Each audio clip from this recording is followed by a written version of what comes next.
Hey guys, real quick, nice to see you guys. This is Charge and Hater present ZoomTheTBT, and our guest today is BillyClapper, the GM of Sideline Cancer. Billy, thanks for joining us tonight. Appreciate you having me. So we want to talk a little bit about kind of just what got your team involved in the TBT. Like, what got you involved with this process? Well, in 2014, when it launched for the first time, at the time I was a college basketball head coach, and I was really interested in participating. But for me to do it, I wanted to do it for something bigger. And so I sat on it for a couple of days, and then, I really thought about what this opportunity could, do for somebody else. And we decided to reach out to the Griffiths Foundation, which their sons actually had went to the same high school as I did, and we played for the same high school coach. And Kathy, their president and founder, she was all for it. So it was a go in that sense of it. It was a personal relationship that I had, and then we ran with it. And the first year, I would not have done it if I would not have been able to get John Boyer on board.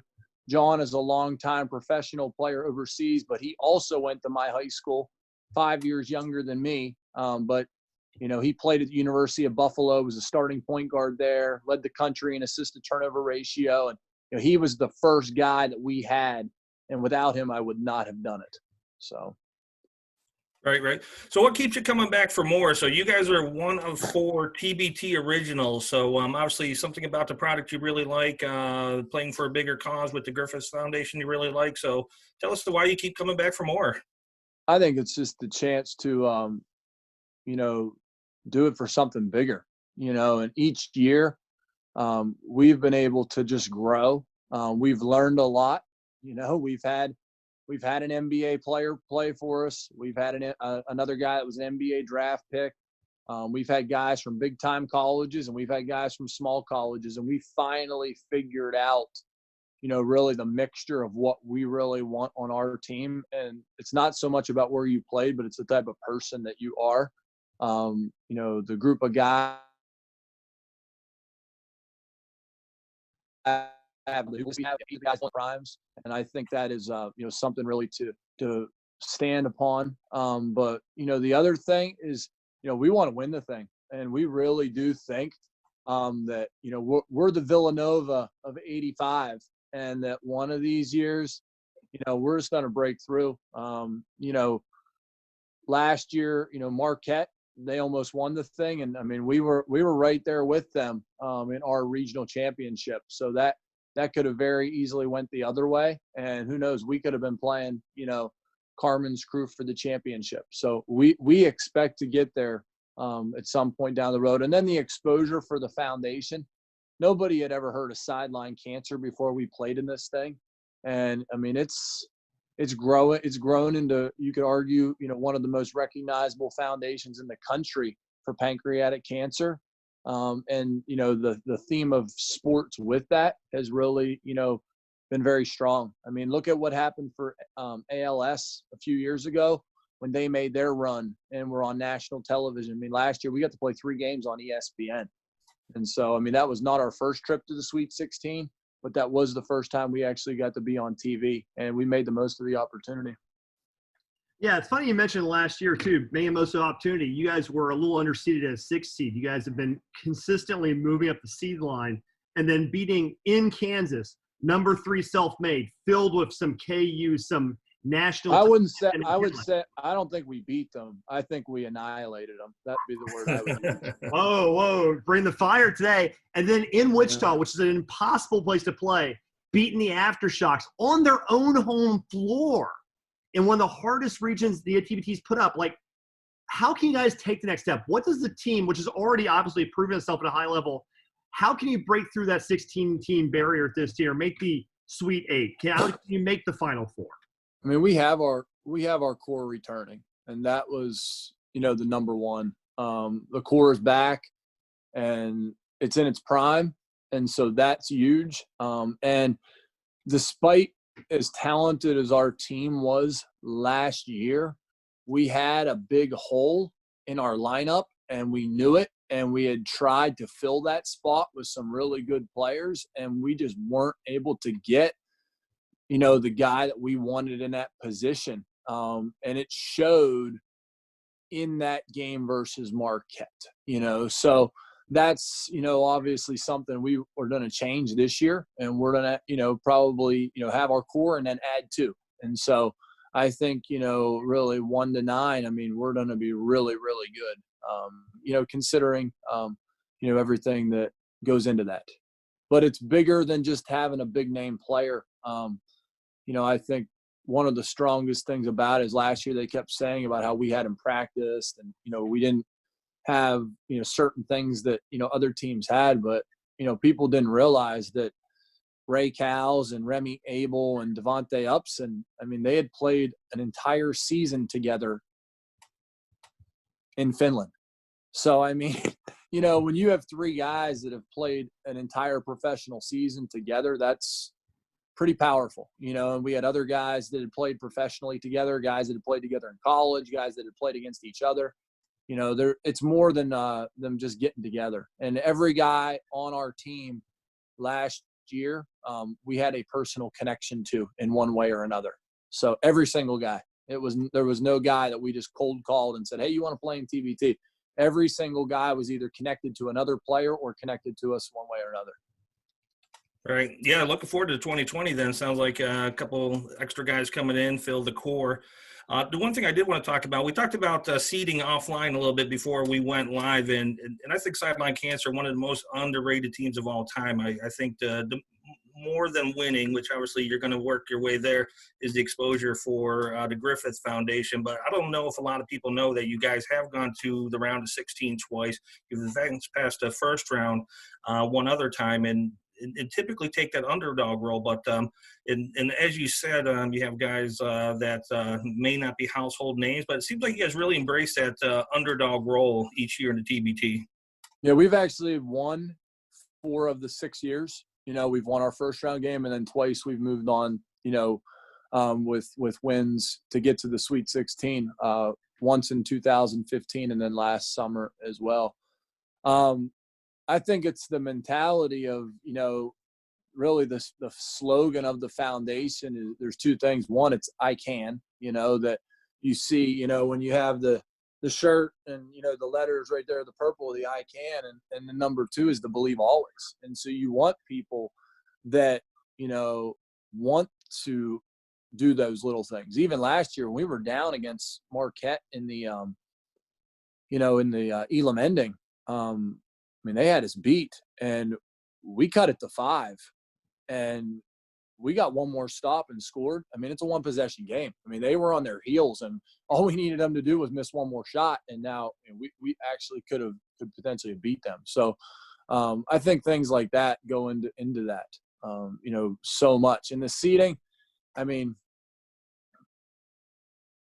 when it all comes down to it, it's a basketball game, and at the level we are playing at, the professional players on one team can beat the professional players on another team any single game. I think probably one of the most telling times to that was I watched a team 2 years ago.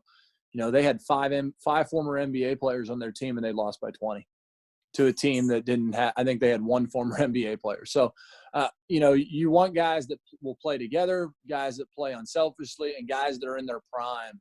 We've had in our time, we've had guys that are probably past their prime, and we've had some other guys who hadn't reached their prime yet that were a little bit younger.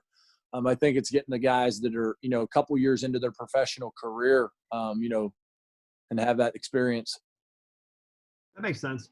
So we're looking over at the DC region. You guys have applied to play in Washington, DC. Obviously, good region to be in, but already there's another heavyweight, much like you guys. Team Hines is in there. Is that something you're looking at, scouting, thinking about how you're going to line up against Kyle Hines, Nick Khalifas, those kind of guys?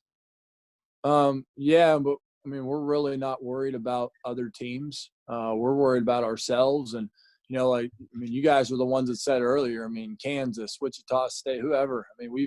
We've never backed down from anybody in TBT. And, we would expect as of right now to probably be on opposite sides of the bracket. And if, God willing, if there is a TBT, number one, and number two, if we both win both of our games that we play, then we would probably square off with them. And our thing too is, I mean, if you're going to win TBT, you got to beat the best teams to get there. Even in the first year, I mean, we lost to Notre Dame, the Fighting, Irish Alumni.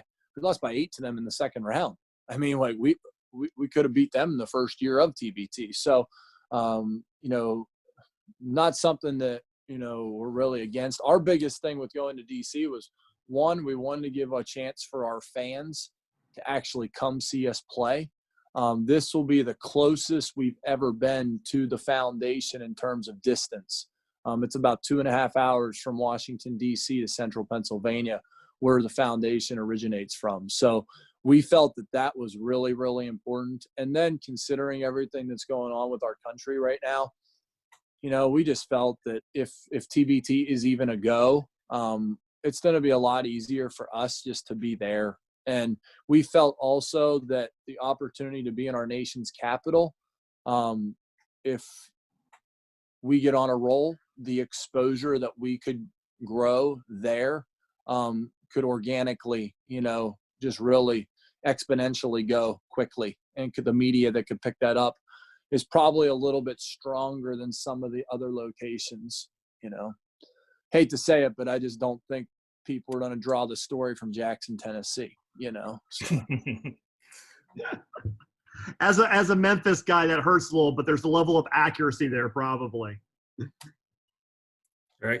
Yeah, I just want to back up 1 second and talk about your Wichita run. And can you talk about the environment there a little bit? Obviously, TBT has grown up from where you saw it in 2014 into breaking attendance records there on, let's call it a road game for you guys, and performing well. So can you describe the atmosphere from the GM, the team experience there? It looked amazing on TV. I mean, I've been fortunate to be at every one of our games that we've played so far in TBT. There's nothing like what we saw in Wichita.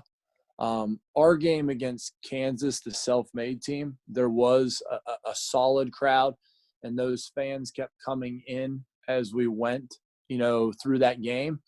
But when that game ended and Iowa United stepped on the floor and played Wichita, we scouted. We had our scouting efforts already moving forward, but we sat in to watch that game, and we're sitting on press row. And I mean, it was literally, you could yell to the person beside you and they really couldn't hear you when those fans were erupting. So from my experiences coaching college basketball, I mean, it was the highest level games.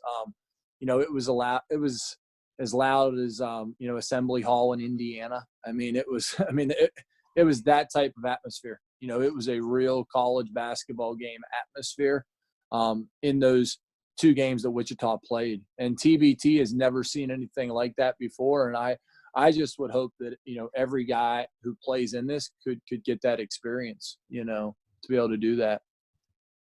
So you mentioned the whole thing about the organization of TBT, you being a GM.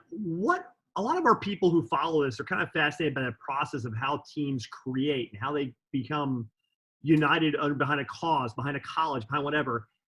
What are the logistical issues that you deal with as a GM? Like, how do you get people there? Like, what is something we wouldn't understand as a fan or as someone who watches it about the logistics of getting your 9 guys on the floor supported, housed, fed, gotten there? Like, how much of an issue is that? We've done it a couple different ways over the years. The first 4 years we played in Philadelphia. You could say we had more of a regional feel. Though we did have players fly in. We had, Jared Cole was probably the first guy that we had. He had played at Iowa and, was a very good player in France. And, he flew in from Kansas City, to play with us. Former NBA player Daniel Santiago played with us for a year. He flew in from Florida, and so that was, the guys that flew into that site. And then when we went to New York, in 18 for Brooklyn, we sort of just said, like, it doesn't matter necessarily where guys are from, and we had some other guys flying in. And then last year, it was really something that, we've made the investment in as a foundation and as people. The first really 4 years, guys pretty much paid their own way to get there. And then we paid their hotels. In 2019, that shifted. We still had some guys who were able and wanted to give that back to the foundation. They did pay for their flights and such. But we did, for the first time, really take care of some guys, to get them there. And the reason was we were supposed to go to Richmond. And when TBT offered us the chance to go to Wichita and to play those TV games, we had actually already told a couple guys we were going to Richmond. So we felt it was the right thing to do, instead of telling a guy, well, hey, we were going to Richmond and you could have just drove there. Now we're flying to Kansas and you got to pay for a ticket. We made the decision collectively, and the foundation decided to, do that for the players. And we've grown it even to where, we treat guys as if they're even, it's like they're in college again. We have meals brought to the hotel. We're doing the team getting together. We basically took over the hotel lobby last year at the Fairfield Marriott in Wichita. There's their plug. But the things that I'm doing, in the years past, we were trying to get fans. We had to get the fan count high enough that we could get into TBT the first couple of years. And that was a big one. And then, just trying to build the relationships. I've been very blessed in my experiences in basketball that I've been able to meet a lot of people, and a lot of people have been willing to help me connect with certain players that we've been able to talk to and look at for our team. And then ultimately it's grown so much, and our success level has came that the guys on our team now want to help us try to get the best players that we can. We really, I hate to say it, my first couple of years, I had to really fight to get guys to play for us. And now I have to turn guys away that we would have been really blessed to have, our first couple of years. Guys that are really good professional players now. We've had to tell them, no, we can't take you. And I think as a person, I hate that, because the whole thing about having people that want to play for you and play for Sideline Cancer, and they have a reason to play, a family member has passed from cancer, or such, or somebody's fighting cancer. That's pretty powerful stuff as a person who's a general manager. And my big decision to sort of go that role, even though I coach, my real job is as a coach. I can't do it all. And I feel that, being in charge of the actual team, I think it's best to have somebody else in that role to basically lead on the floor, and so I feel very comfortable with that general manager role. I help as an assistant coach. Our head coach actually had, an injury right before TBT in a work accident in 2018, and I stepped right in it. I coached our team, and, so I can do that, but I just feel the best thing for the team is to actually have two different people working in that regard. That could change. I'll never say that I wouldn't coach the team again, but I'd rather be in the general manager role and just sort of give that guidance. And, even with my work schedule, last year people don't know this, but, we played on Thursday night. We had practice on Tuesday night. I flew in on Thursday morning. So I got there for the game day shoot around, but the rest of our coaching staff and our players all got there on Tuesday night, basically. So, and we're running with it. So I think sometimes as a leader, I think you have to actually be willing to take a step back and put people in positions to succeed. And, the rest of our staff, Charlie Parker was one of our former players. He played for us the first 3 years at TBT, and he was, had retired, and it was sort of like, we wanted to keep him involved, and we were like, okay, what's the next step for this? And then Jordan Griffith, who is, the son of Kathy Griffith, he is a high school coach. And so having them as a part of our staff is really, really valuable. Yeah, I have a lot of respect for the TBT GMs. I've gotten to know a lot of them through the years following the TBT and, doing some coverage of it. So you guys just do an amazing job. And my next couple of questions I'm going to kind of gloss over a little bit because you've already touched on it before we hit closing. But you already mentioned that the core of your team is most likely coming back this year. Sounds like it is. We kind of got a good feel for what fans can expect from Sideline Cancer. the 2 weeks. So I'll push on to close it unless you want to break any news on those 1 to 2 spots that you're looking to fill this year and fill We some of haven't those. filled them yet. We haven't filled them yet. We've taken this really, really slow in respect of what's going on in our country. And I think, we are very, very active on social media. We have creatively, posted some really neat stuff over the years, whether it's videos of our players or things that we're doing in the community. And if you looked at our Instagram or our Twitter right now, I mean, there hasn't been anything in a couple of weeks. And we, our last post tells people, what the most important thing right now is, and that is the health and wellness of the people, not just in this country, around the world. So we are slowly having our players, do their videos. We still got 3 guys that are overseas, actually, so, one is still playing, and crazy, he's playing in the only pro league left in the world that's still running in Taiwan. But, the other 2 guys have not came home yet. So we're just sort of, guys, when you do your videos, let us know, and we have a little bit of time, but probably here come the 1st of May, that'll start to amp up. We've put some feelers out there to some guys and said, hey, will you put us in touch with so-and-so? Can you connect us with him? But again, we're using our relationships to draw those people in. We're not in the sense that we don't want to be in a position to cold call somebody. Everybody that we want to have a relationship through them, whether it's me or one of our players or one of our other coaches, somehow that way.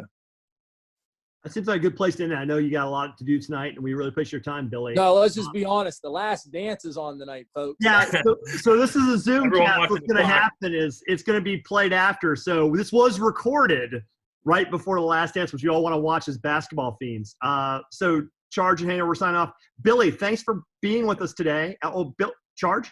Yeah. Just one more comment, just for my closing on a personal note. I really appreciate what you guys are doing. I think you knew this, but my mom passed away from pancreatic cancer a couple of years back. And so I've always been drawn to Sideline Cancer for the brand of basketball and what you guys are doing. And, just really appreciate the heart and soul, the passion that you guys put into the Griffiths Foundation and, raising awareness of that. So from a personal note, really appreciate you. Yeah, I appreciate that. And in closing, sort of on my end, I think it's really powerful how many people, actually, will reach out to us. We've gotten messages over the years that are just so powerful. And I think last year it really set it when we were in Wichita, and, that place is packed in yellow. And by the last day, we actually had people sitting behind our bench. And, maybe it wasn't Sideline Cancer shirts, but they were showing up in their Relay for Life shirts and, just the Coaches versus Cancer shirts. And, that was really powerful, seeing people wanting to be near us and sit, and they were rooting for us. And that's something that way. And, and like I said, I think ultimately our goal is to someday win the TBT. Like, we are in this to win it. We have the professional players that I really think someday, could lead us to that happening. But the big thing is to really spread the hope and the message of, I can. And, people who do have that happen, having people around them who care, and then also having the spirit of that, and believe always. I mean, that's really the slogan. If you believe, there's a chance, so. That seems like a much better point than it. Guys, thanks for having us. Billy, we really appreciate taking the time to meet with us tonight, and good luck to your team this year, and we'd love to have it back on a little bit later. Sounds great, guys. Once we get Thanks, some Billy. roster spots filled, we'll be happy to jump on. Okay, we'll come back on. BillyClapper, GM of Sideline Cancer, thank you so much. Thanks, guys.